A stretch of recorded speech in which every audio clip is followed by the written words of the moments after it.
Shri Gurubhyo Namaha Harihi Om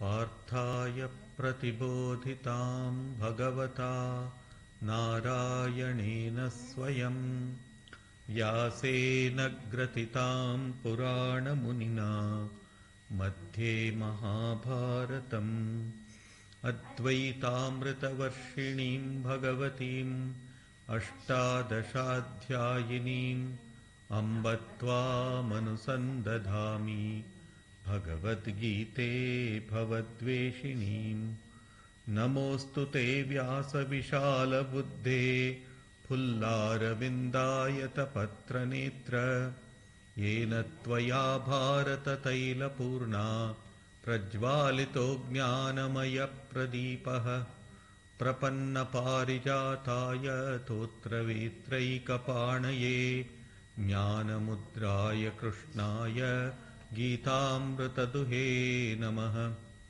Sarvopanishado Gavo Dogdha Gopalanandanaha Partho Vatsah Sudhir Bhokta Dugdham Gitamritam Mahat Vasudeva Sutam Devam Kamsachanuramardanam Devaki Paramanandam Krishnam Vande Jagadgurum Bhishmadrona Tata Jayadrata Jala Gandhara Nilotpala Shalyagrahavati Kripena Vahani Karnena Velakula Ashvathama Vikarna Ghora Makara Duryodhana Vartini Sottirna Kalu Pandavairana Nadi Kaivartakah Keshavaha Parasharya Vachasaroja Mamalam Gitarthagandhotkatam Nanakyanaka Kesaram Harikatha Sambodhana Bodhitam Loke Sajjana Shatpadairaharaha Pepiyamanam Muda Bhuyad Bharata Pankajam Kalimala Pradvamsina Shreyase Mukam Karoti Vachalam Panghum Langhayate Girim Yatkrpatamaham Vande Paramananda Madhavam Yam Brahma Varunendra Rudra Marutaha Stunvanti Divyaistavaihi Vedais Sangapadakramopanishadair Gayanti Yam Samagaha Dhyanavastita Tadgatena Manasa Pashyanti Yam Yogino Yasyantam na vidusura suragana Devaya tasmai namaha Devaya tasmai namaha Devaya tasmai namaha.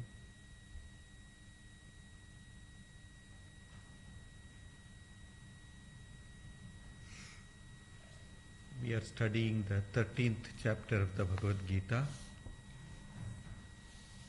In the 22nd verse, Upadrashta Anumanta cha Bharta Bhokta Maheshwaraha Paramatmeti Chapyapto Tehesmi Purushah Parah. The children's class needs it. You have brought your daughter to children's class? No, you have come to class. Okay. That is fine.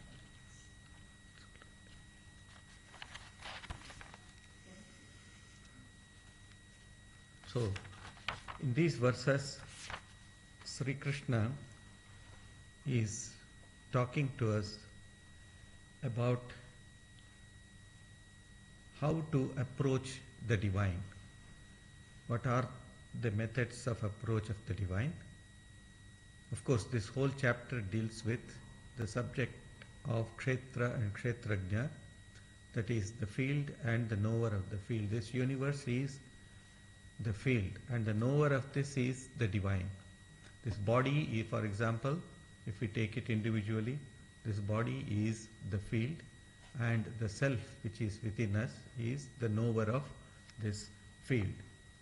So, having taken this body or having come into this world, what should be our attitude towards the universe? That is what Sri Krishna is talking to us about.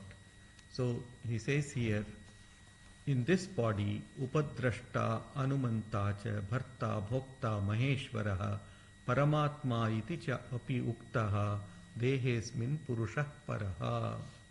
In this body, there is also the transcendent and the supreme. This is a very important point for us to note, that there are two entities within us. One is the Jivatman and the other is the Paramatman. That is, one who is sitting within ourselves and ruling within ourselves. That is to say, the divine itself is present within every being. And the other is the ego, which is saying, I am doing, I am enjoying, and so on and so forth. These two things are very clearly within us. So, the one behind this ego or this manifestation is the divine. So, we call them in management as short-term goals and long-term goals. In the short term, we take responsibility to something. But in the long term, we know that the real person who is responsible for everything is the divine. So that's why he says, Upadrashta, in this body, he is present as the Upadrashta. Upadrashta means one who is witnessing everything. Another meaning of Upadrashta is one who gives Upadesh. Upadesh means one who instructs us. That's why we are always said, there is the voice of conscience within you. Just listen to that voice of conscience. It's telling what is right and what is wrong. Only pause a little bit and then find out what that voice is telling us. Only we need to develop the hearing to understand it, or develop the capability to understand, to hear the voice of the divine. And that comes through sadhana, through spiritual practice, when we keep on meditating upon the Lord and then ask Him to reveal Himself. Sri Ramakrishna always used to teach his disciples to pray, O Lord, give me the knowledge to understand you. Give me the ability to understand you. I do not know who you are. I do not know how to conduct my affairs of life. But you are the one who is behind everything. So please reveal to me what is right and what is wrong. That revelation. So constant prayer, constant meditation or prayer will slowly and slowly give us that realization, that understanding, and we will be able to hear the voice within ourselves, voice of the conscience. This must not be confused with the mental health problem of listening to voices. It should not be confused with that. This is something which comes truly from within ourselves. Ishwar mere andar hai, the divine is within me and he is talking to me and he is telling me where to go right, whether to go right or whether to go left. That is something which we need to understand. Upadrashta, Anumanta cha. Anumanta is one who permits everything, sanctioner. He is the one who really sanctions. Upadrashta, Anumanta cha. That's why once we develop this attitude of a sakshi, a witness, that is to, I am seeing everything but I am not getting involved. Suppose somebody tells something that is not very pleasant for you to listen to. It may be a criticism, it may be a constructive criticism also. But what do? We immediately react to the situation. And as a result, two egos clash and there is injury on both sides, long-term injuries on both sides. So what Sri Krishna is saying here, just appeal to that sakshi or that witness within you. Give that problem or give the situation to that divine or that sakshi, that witness within yourself, and that witness will definitely tell you, okay, respond like this, respond like that. So upadrashta anumantacha, it means one who sanctions. We had a Swami, Asheshanandaji. He was in Portland, Oregon for a long time in the US. And before going to Portland, he was in San Diego. He was posted there. And I heard it from one of the devotees. So this was in the 50s, 1950s. So in San Diego we have both a monastery and a nunnery. There are nuns as well as the monks. So two different sections are there.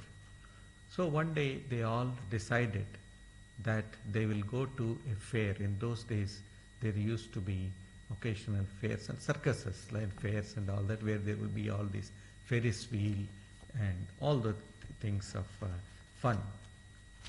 So this Swami was asked, well, Swami, come, let us all go. So he went to the shrine over there, to the temple, bowed down to Sri Ramakrishna, said something, and then he said, all right, I will go. So he asked them, what are we going to do over there?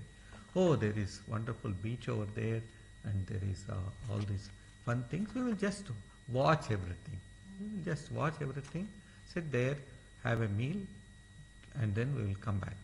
So he said, okay. So he came to Sri Ramakrishna, took his permission, went out to the fair, and he was watching everything, sitting in one corner. Then some of the monks and nuns, they said, Swami, come, let us climb this Ferris wheel. Let us go on this Ferris wheel. So he said, no, I don't want to go. I don't want to go. They said, no, you have come here so far. Why don't you join us? Then he said, no, I don't feel like going. Then they started making fun of him. Oh, you are, yes, you do not enjoy things, and that all you do not enjoy because you are afraid of afraid of your life, of getting into the Ferris wheel. So he just didn't say anything. He was enjoying everything. He sat there in one corner, and when they were coming back, one of those more understanding monks asked him, well, Swami, why didn't you come with us for all those rides and all that? He said, look here, when I left the ashram, I told Sri Ramakrishna that I am going to the fair and I am going to enjoy being with the monastics, and I did not tell him that I am going on the Ferris wheel. I did not take the special permission I didn't take the permission from him to do that. So much was he in sync with the divine that whatever he would do, he would ask the divine about it. So similarly, this is just an example that I gave from one of the Swamis, Anumanta. Just let us ask the divine. When trials and tribulations come to us, we just have to ask the divine with humility, of course, not with arrogance, and not thinking that we will get the solution because we have asked the question. If there is no solution, the God will not give you any solution. He will just, all right, you want to experience it, go and experience, but get hurt also. And don't come and cry and say that I should have warned you. No, not that. So you have to go, you have to lead your life in such a manner that you seek the divine permission in whatever we do. We have some freedom, there is no doubt. I gave the example of Sri Ramakrishna, from Sri Ramakrishna. A cow is tethered to a post, a pole. There is a long rope and the cow can graze, keep on grazing. Now if the cow is foolish enough to go round and round the pole and tie itself round more and more, whose mistake is that? It has been given that much of freedom. And then somebody extended this and says that God, if He sees that you have grazed the whole patch, then God will become kinder. He said, oh, this cow is very responsible. Okay, let me release more or put more tether to or rope to this. Let it go a little further. Gives more freedom. If we utilize it properly. But if we do not utilize the freedom that has been given to us properly, then we will end up in misery. No doubt about that. So, upadrashta anumanta cha. So, we have the freedom to chew a chili or to eat a sweet meat. But it is up to us. My experience is according to the choices I make. It is kept, both are kept there. So choose what is good for you. That's all. So upadrashta anumanta cha bharta. Bharta means one who carries you, one who supports you, one who holds your body, your mind, all your experience. Everything is He. He is there in everything. Even our ego, which is so very dear to us, it has come from the divine. There is no doubt about that. But it must become subservient to the divine will. That is the key to it. We have been given the ego, but it must be subservient. We cannot go beyond what is God's dictates or what is God's instructions. So, I just gave an example last time that while traveling, we can take a laptop with us, all right? We can keep it on our lap because it's a laptop. We can keep it on our lap, or we can put it, store it in the storage area up there while traveling. Instead of keeping it on your lap, why don't you put it over there? The plane will carry both of us, both the laptop and myself. We don't have to buy a separate ticket to keep the laptop over there. So similarly, He's there. He is the Bharta. He carries us. He is carrying us from lives together. He is carrying us. So we need to allow ourselves. We need to let ourselves be carried by Him. That is the idea. Instead of that, if we carry all our concerns, our worries and trials and tribulations on our own head and say God is unkind, so it is not His fault. It is our own very fault. So Bharta, with this word, Sri Krishna says, I am here to support you, to hold you. Bharta. Bhokta, I am the enjoyer. Sri Krishna says here, I am the enjoyer, I am the experiencer. How does he experience? The question is asked. He is experiencing as a witness, like enjoying and seeing something very beautiful. You go to the beach and then you sit there on the beach and you enjoy the beauty of the ocean. The waves are rising and all that. So you are enjoying. But there are some who are surfers who go into the ocean and then who fall down, get injured, and of course again rise, and that is another kind of enjoyment that they have. But they enjoy, the person who is sitting on the beach and really looking at the ocean has more enjoyment because he is not involved in anything over there, in the rising or falling or in the waves. So he is the experiencer, he is the enjoyer. And Bharta Bhokta Maheshwaraha. Bhokta Maheshwaraha. He is the owner of all beings. See, we all must abide by His instruction, His commandments. That's what it is. He has instituted a self-governance model within us. It is called as Ritam. Ritam. Ritam means a self-governance model within the universe. So there is what is called as the good and the evil. There is what is called as happiness and misery and so on and so forth. There is a balance for all of that. Too much of happiness is also bad. Too much of sorrow is also bad. So there is a rhythm, there is a self-governing law over there. We need to, and of course, through the law of karma, he governs us. So if we overindulge in something, the law of karma applies over there. If we ignore something, also there is the law of karma. So we reward and we punish ourselves that way. So Bharta, Bhokta, Maheshwaraha. Then he says, Paramatma iti cha api uktaha. He is known as the Supreme Self. He is the highest being. He is beyond the law of causation. He is beyond all these dualities.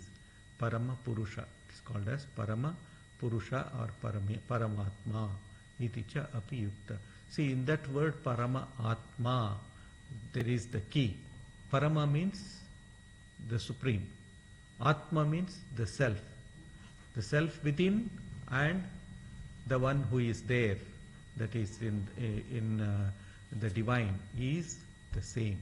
The essence is the same. This theme occurs very often in Vedanta scriptures, especially the Bhagavad Gita and the Upanishads. Paramatmi, Asmin Purushaha Dehe Paraha. He is in this Deha, in this body.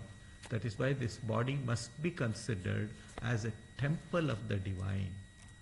This body which the divine has given to us must be considered at all times. So it must be kept in order. It should not be dilapidated. It should be kept clean. Internal purity as well as external purity is of great importance in our lives. So do not neglect it. Proper diet, proper exercise, and whatever is proper for the maintenance of body. Not too much of indulgence in anything at all. So that's how you keep your the temple of the body in fitness, in due fitness. Paramatma, Asmin Purushaha Paraha. So within this body, he is there definitely. That is what Sri Krishna is saying. Ya evam vetti purusham, in the next verse, Ya evam vetti purusham prakritim cha gunais saha sarvatha vartamanopi nasabhuyo bhijayate. Whoever thus knows the spirit, the Purusha, and Prakriti, the nature, along with its effects, will never be born again, whatever be his mode of living. One who understands this truth about the relationship of the Supreme Being and the embodied being will escape the bondage. That's what he says here. A jnani or a knower is the one who knows the limits of the universe, the world. He knows the limits of this life and the workings of the trigunas, that is sattva, rajas and tamas. So this person, first person singular number of all grammar, I, aham, has three dimensions. One is the external dimension, that is the prakriti, the body, which contains of the pancha indriya, that means 5 organs, and then the mind and the intellect, these 7 things. So all of these are made of what? 3 gunas, sattva, rajas and tamas. Anything that you experience in this world is inclusive of all of these 3 things. There is sattva, there is rajas and there is tamas. This is the external prakriti, this is the external nature, which is external to myself, that is the self.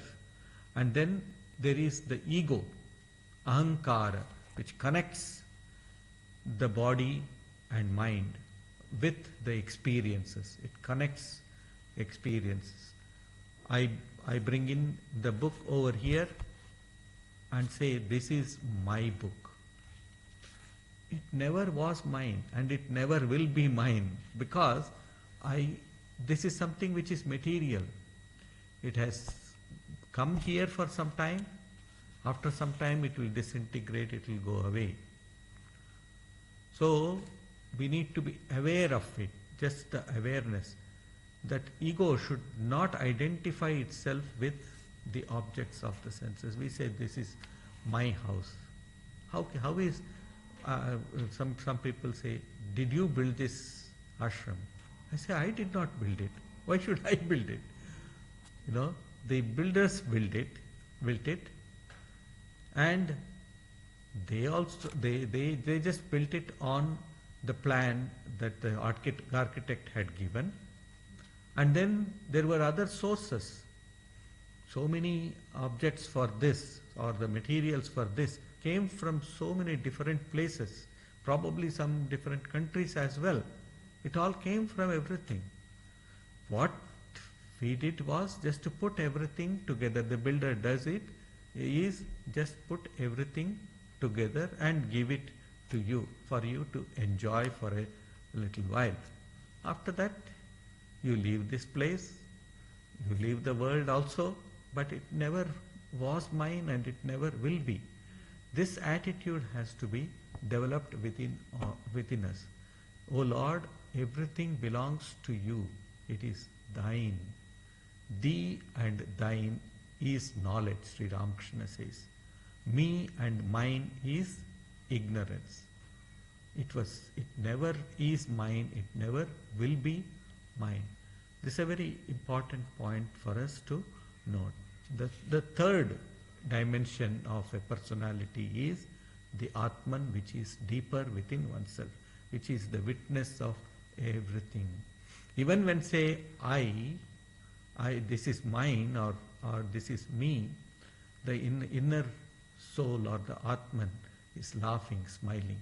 Sri Ramakrishna used to give an example. God laughs on two occasions. When a child is very sick and the doctor is called home, but the child is about to go, and the mother says to the doctor, "Oh doctor, please help me to bring back my child to life. Please help to bring back the child to life." So the doctor gives some treatment and then says, don't worry mother, I have given the treatment to your child. The child will become all right soon. So God, Sri Ramakrishna says, God looks at this and smiles and laughs and says, I am the one who is going to take him away, take the child away, and the doctor is saying that he is going to save the child. Yes, it is for deeper understanding, that's what. And then he says, two brothers divide a plot of land and put a tape in between and say, this is mine and that is yours. Sri Ramakrishna says, God also laughs and says, I am the owner of this whole earth, the whole universe. And here these children are quarreling among themselves and say, this is mine and that is yours. So this is called as the jnana. This is the path of jnana, wherein you realize that nothing indeed belongs to us, and that God is there as the witness of everything. He is the owner of everything. So Bharta, Bhokta, Maheshwara, He is the one. That's what he said in the previous verse.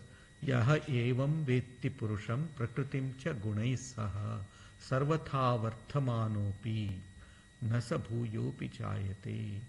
So spiritual life really starts with this introspection.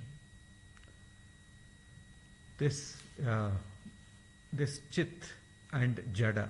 Jada means the material, that which is inert, so to say.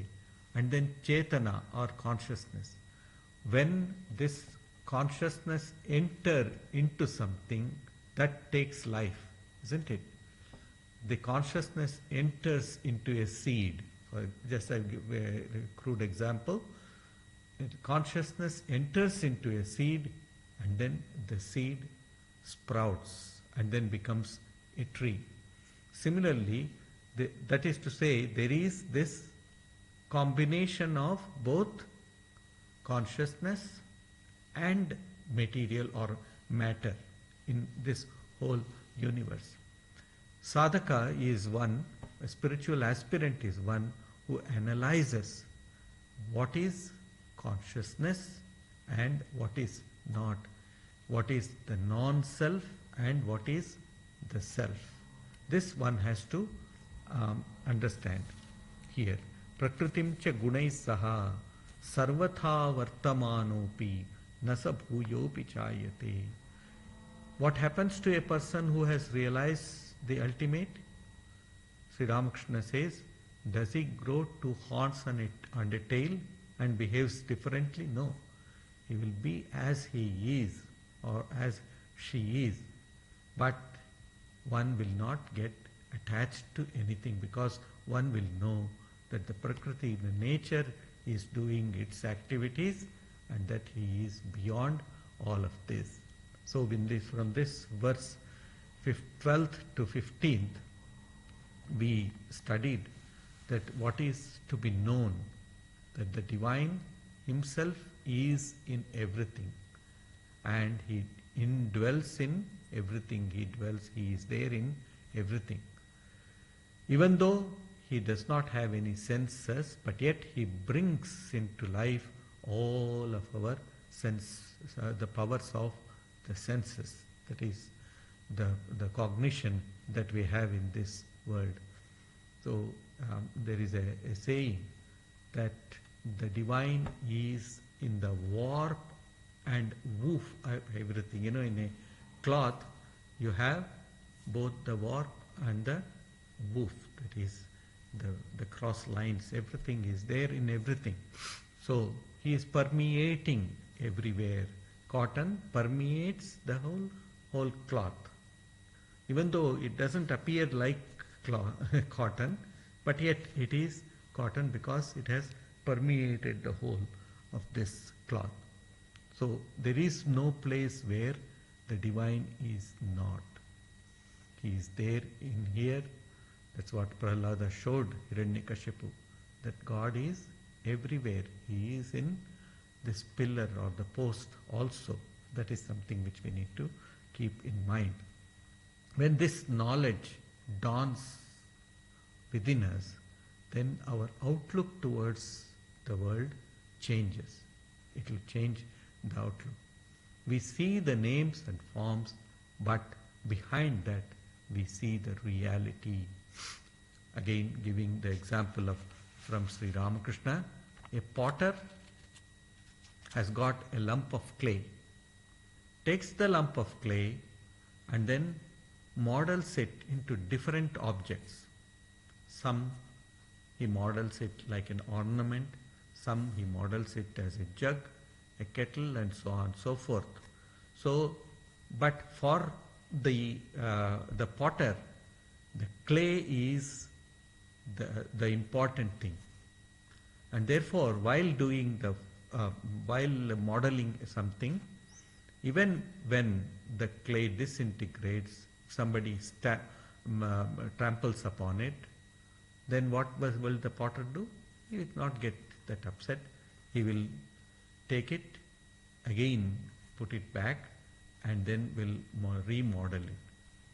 But if once the clay is dried in the kiln or it is baked in the kiln and it becomes very strong and becomes very unyielding, then what happens is that clay will not be of much use. Of course, it can be recycled much later, that is a different thing. But saying this, Sri Ramakrishna says, there are some people who have been baked in the fire of knowledge, who have been baked in the fire of knowledge. So once the body breaks, disintegrates, it is gone forever. It will not nasabhuyaha abhijayate. That means they are not born again. Sarvatha vartamanopi nasabhuyopi jayate. While they are alive, sarvatha vartamana means while they are alive, they enjoy everything, they involve themselves in everything, but their mind is focused on the divine. Holy Mother Sharda Devi was so much involved in all the activities of the household. She used to take care of all the devotees. She used to take care of the disciples of Sri Ramakrishna. Lots of people used to come to her for spiritual advice as well as for other help, pecuniary help and monetary help and other things. And then there was the family members also, her brother's family, who were very demanding. So much of work she used to do from morning till evening. She would be continuously engaged in all the activities of the household. But yet, her mind was totally beyond all of that. She was totally detached from everything. She would just sit for meditation or prayer, and then she would completely lose herself in that for hours together. And while she is doing all the activities, she is aware of the divinity of herself. She is aware that she is the Divine Mother. So she is there within ourselves as the innermost self. So here we will stop here and we will take up the next two verses, because in the next two verses Sri Krishna talks about the sadhanas, the spiritual practices that we have to undergo. Here he enumerates three types of practices. Dhyana yoga, the path of meditation, or it's also called Raja Yoga. Then there is the path of Jnana, there is the path of Bhakti, Karma also, that is the path of devotion. We will take it up when we meet next Sunday at the same time, 10 a.m. Om Shantakaram Bhujagashayanam Padmanabham Suresham Vishwadharam Gaganasadrusham Meghavarnam Shubhangam Lakshmikantam Kamalanayanam Yogiradhyanagamyam Vande Vishnum Bhavabhayaharam Sarvalokaikanaatham. Om Shanti Shanti Shanti. Hari Om Tat Sat. Shri Ramakrishna Arpanamastu.